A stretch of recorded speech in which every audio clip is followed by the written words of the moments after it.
Hey there, friends. Welcome to episode number 209 of It'll Be Fine. I'm your friend and your pal, Kelly Zanickas, and as we do each week, I tuck into those recipes I've been keeping off to the side, go through a cookbook I've maybe used once, and with my guest, we pick a dish that neither of us has ever made before, with the confidence that no matter what happens, it is going to be fine. And on today's show, we are making Clafouti.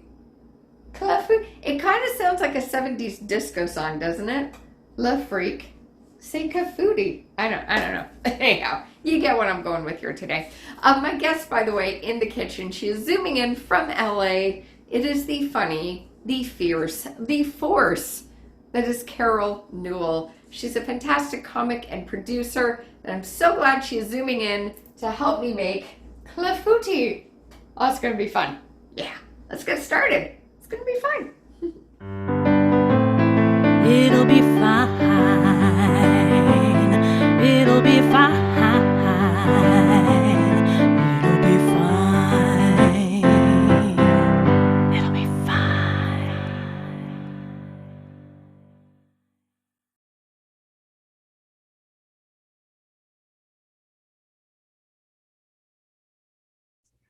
A little tip, friends.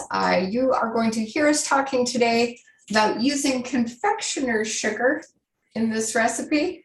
It's this fun powdery white stuff. It's also known as icing sugar or castor sugar or powdered sugar.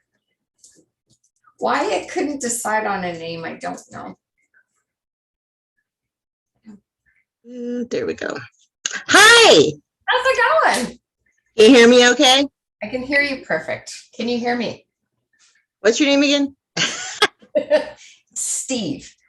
Keep telling me, Steve. On this, there we go. And this awesome dish we're making from Barefoot Contessa. Fancy. Super fancy. I love this cookbook. This cookbook, I first saw, I used to date this guy named, doesn't matter, in his mother's kitchen. And I was like, oh, I really want to borrow that cookbook. And she never would let me. Did you watch the show too? I am a Barefoot Contessa super fan. I adore Ina Garten so hard. Damn, nice. Really do. Brandy that I got. Nice. It was the cheapest one. My father had some peach schnapps. So I'm going to do that. I've actually, because I had some peaches in my freezer that were needing to go to a party. I'm going to actually do peaches for mine. Okay. So it's Yeah, all I good. actually bought pears, so yeah. Nice. Yeah, what we're making today, friends, is what should look something like this. We will Yeah, I'm see. sure it's not gonna look good.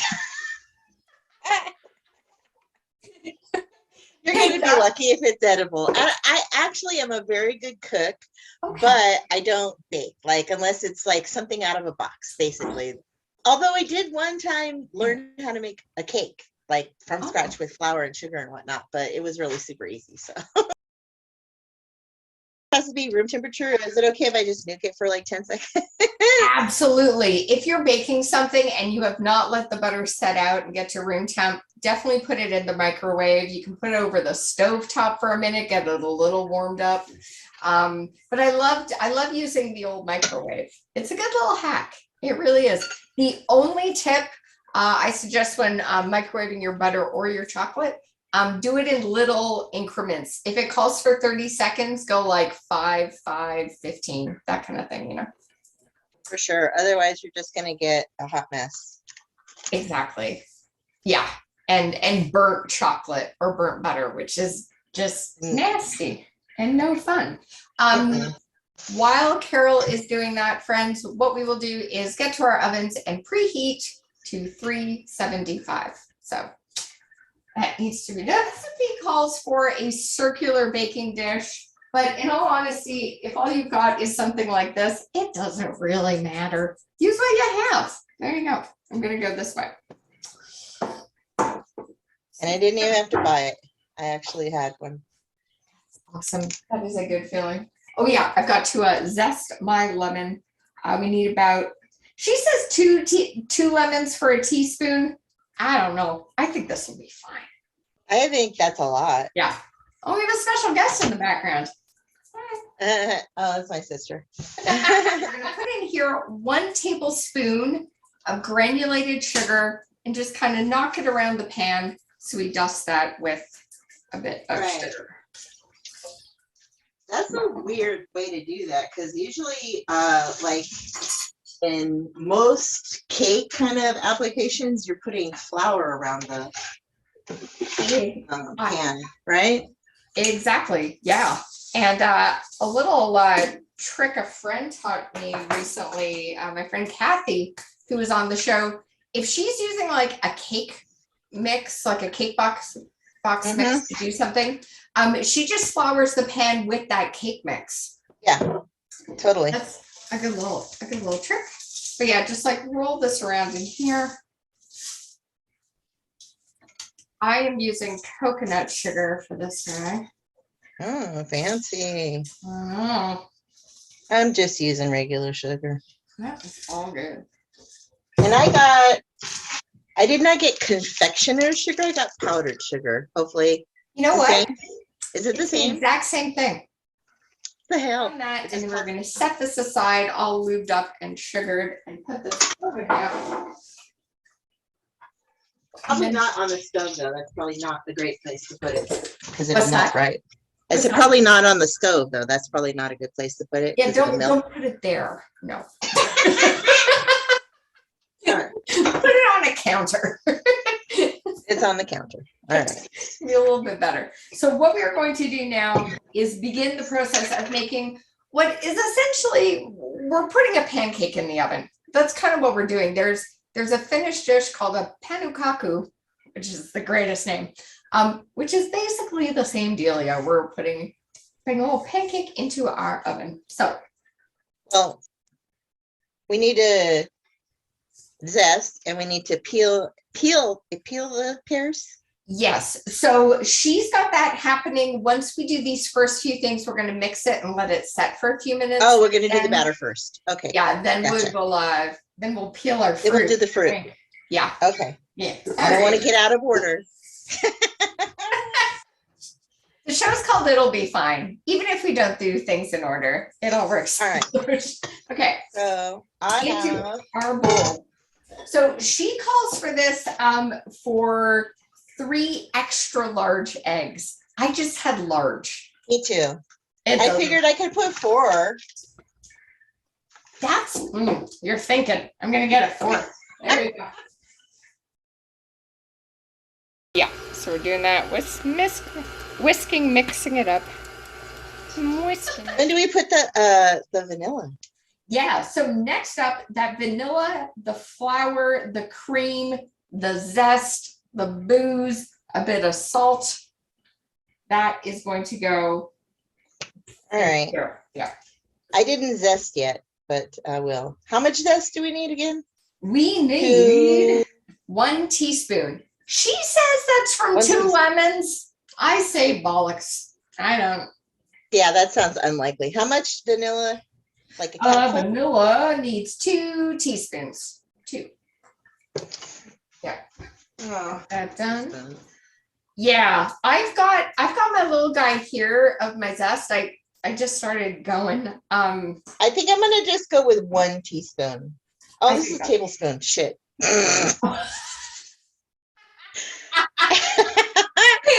Yeah, I put 1 teaspoon. tablespoon, which is 2 teaspoons, right?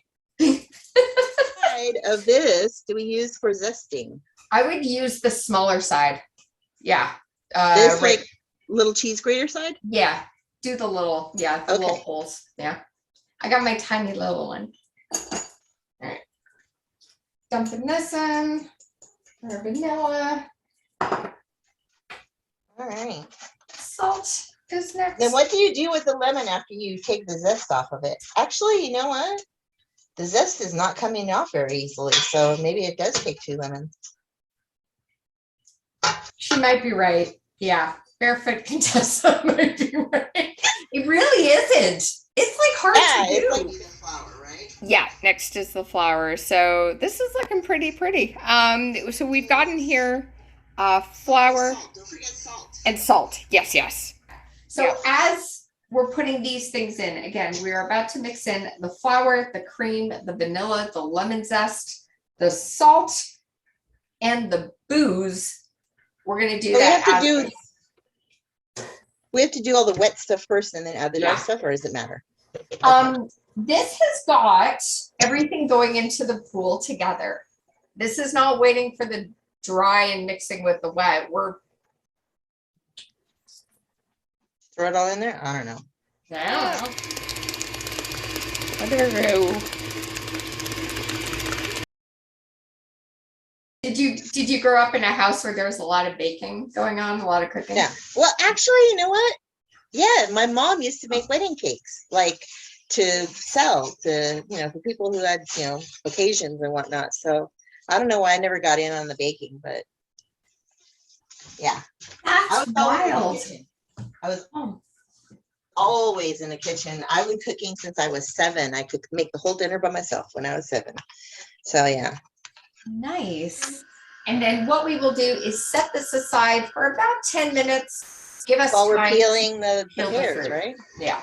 Because I'm not going with pear, and I had fruit in the freezer. I honestly think you could pretty much use any kind of fruit for this dish. I don't think it always has to be pear. So you're using frozen peaches? You are a cheater. Sometimes it works. So so I let them like rest in the kitchen all day, so they came to room temperature, and I let them sit in a bit of cinnamon. So that's what I do. If I were to pick between like team veggie or team fruit, I would go team veggie, but I do enjoy a pear. Like pears and apples I like. Yeah. Have you tried Honeycrisp apples? They're the best. There's some right there. My counter. Those are my favorite apples ever. Yeah. Yeah. Good. I've never gone apple picking. I've only picked my apples from like a market or the grocery store. But you picked them, so that counts, right? It does count. Yeah. Thin, right? Like apple slices, kind of.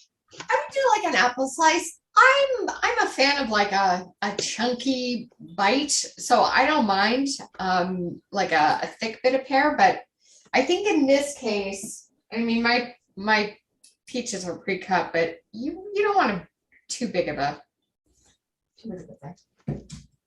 Well, I'm doing them kind of like this. Perfect. Yeah, Muffler is looking divine. You could probably just make some killer stovetop pancakes with these, but we're gonna bake it. Yes. Oh, it's gonna be good. I finally finished slicing the pears. Yay! Hey. All right. All right. And now you have to arrange them pretty and all that, whatever. Yes. So what we're going to do now is take our lovely pan. I love the dish that's buttered and sugared. And so it says to arrange the slices slightly fanned out in the baking dish and then pour the batter over it. But this is how mine is looking. It kind of looks like there's a face in mine. It kind of does. All right. We'll go into the oven. We're going to be looking for a golden brown top, a firm custard. Should take about 35 to 40 minutes at 375, but every oven is different. You may not need as long. You may need a bit longer. Just keep an eye on it and keep your nose on it. Let's just take a peek. Oh, it's looking Clafouti. Oh, look at that. Okay, we'll be ready for a taste test. 4 minutes.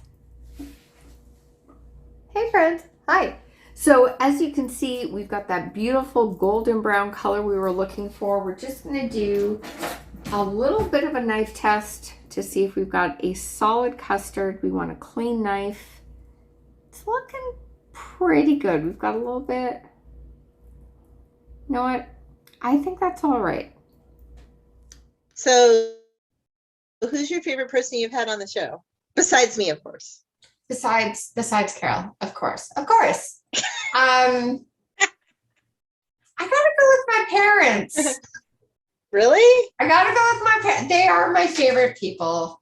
Aw. Yeah. Sweet. And they're also standing right beside me. So it's my parents.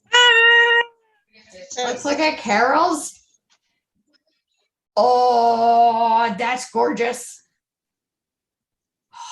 Nicely done, friend. Well done. So now you can dust a bit of that powdered sugar on top. And we'll cut ourselves a slice. All right, well, bon appetit. Here we are at our clafouti.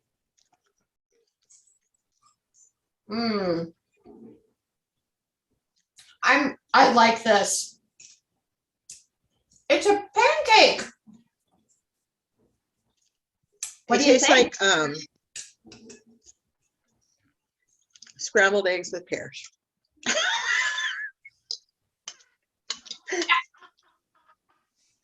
Mine is more like a bread pudding kind of texture, which I really It does. Yeah. Yeah. And it's a beautiful light flavor. I really like those. Yeah, it is good. Especially if you like scrambled eggs. The eggs are really a big part of it. So honestly. Yeah, the eggs quite are, but it's really light and yeah, it's very light. Yeah, this is a solid breakfast idea. Yes, it's very breakfasty. Yeah, I definitely will. People can. Well, this was excellent.